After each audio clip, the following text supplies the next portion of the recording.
Ito ang PLTV, Kwentong Kababalaghan.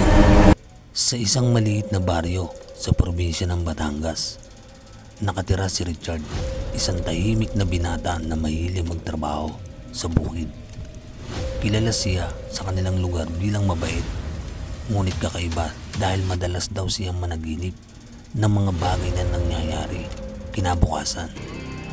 Noong una, walang naniniwala sa kanya.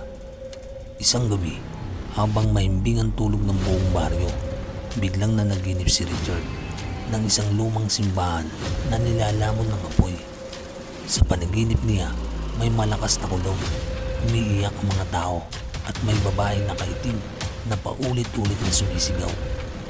May darating na kapahamakan. Nagising si Richard ng pawis na pawis at pinakabahan. 3:00 pa lamang ng madaling araw. Nanginginig siyang bumangon at agad nagtungo sa bahay ng kapitan. "Kap, may masamang mangyayari sa simbahan. Mamaya," sabi niya habang hinihingal. Ngunit tinatawanan lamang siya ng mga tanod. "Richard, baka bangungot lang yan," sagot ng kapitan. Dahil walang naniniwala, umuwi na lamang siya. Ngunit buong araw ay hindi siya mapakali. Pagsapit ng gabi, habang ginaganap ang nobena sa lumang simbahan, biglang kumidlat ng napakalakas.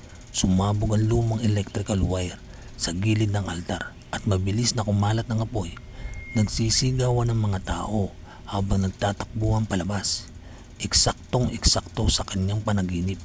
Mula noon, nagsimulang matakot ang mga taga-baryo kay Richard.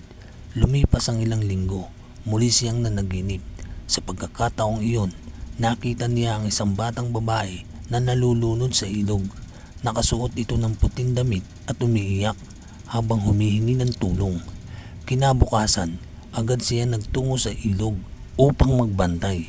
Maraming tao ang nagtaka kung bakit buong araw siyang naroon. Bandang hapon, may bata na dulas sa madamong bahagi ng ilog at inanod ng malakas na agos. Mabilis na tumalon si Richard at nailigtas ang bata. Natulala ang mga tao. "Paano mo nalaman?"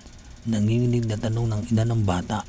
Ngunit hindi sumagot si Richard dahil sa sunod-sunod na pangyayari, nagsimulang kumalat ang usap-usapan na may kakaibang kapangyarihan siya.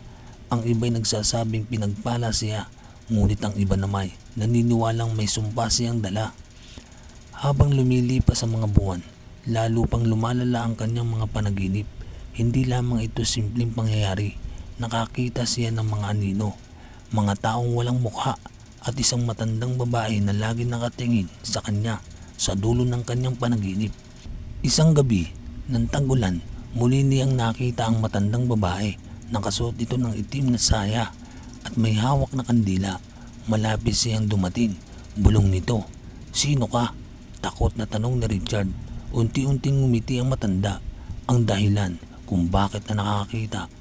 Biglang namatay ang kandila at kasabay noon nagising si Richard. Ngunit may kakaiba.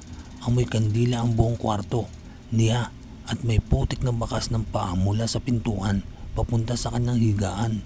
Kinabukasan, nagtungo siya sa pinakamatandang albularyo sa kanilang baryo. Tahimik lamang ang matanda habang nakatingin kay Richard.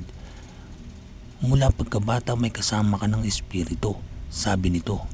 "Nung sanggol ka, muntik ka nang mamatay sa lagnat, ngunit may matandang babae nagligtas sa iyo." Namatay siya kinabukasan. Nanlamig si Richard. "Hindi tao ang nasa panaginip mo, kaluluwa iyon." "Bakit ako?" nanginginig niyang tanong. "Dahil ikaw ang napili niyang tagapakita." Mula noon, lalo siyang tinakot ng mga panaginip.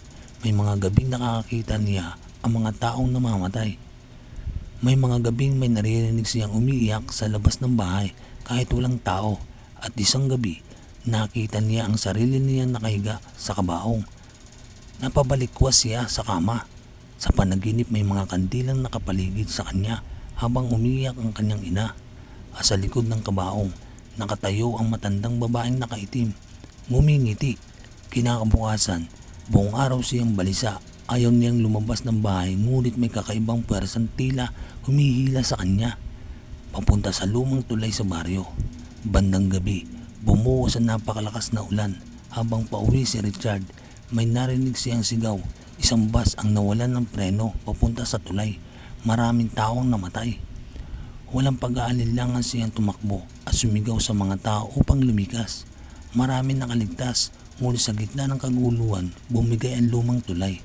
Kasama si Richard sa nahulog na rumaragas ang ilog. 3 araw siyang hinanap, ngunit walang bangkay na nakita. Pagkaraan ng 1 linggo, may isang batang lalaki ang nagsabing may nakita siyang lalaki sa tabing ilog tuwing madaling araw. Basang-basa, tahimik na nakatingin sa tubig.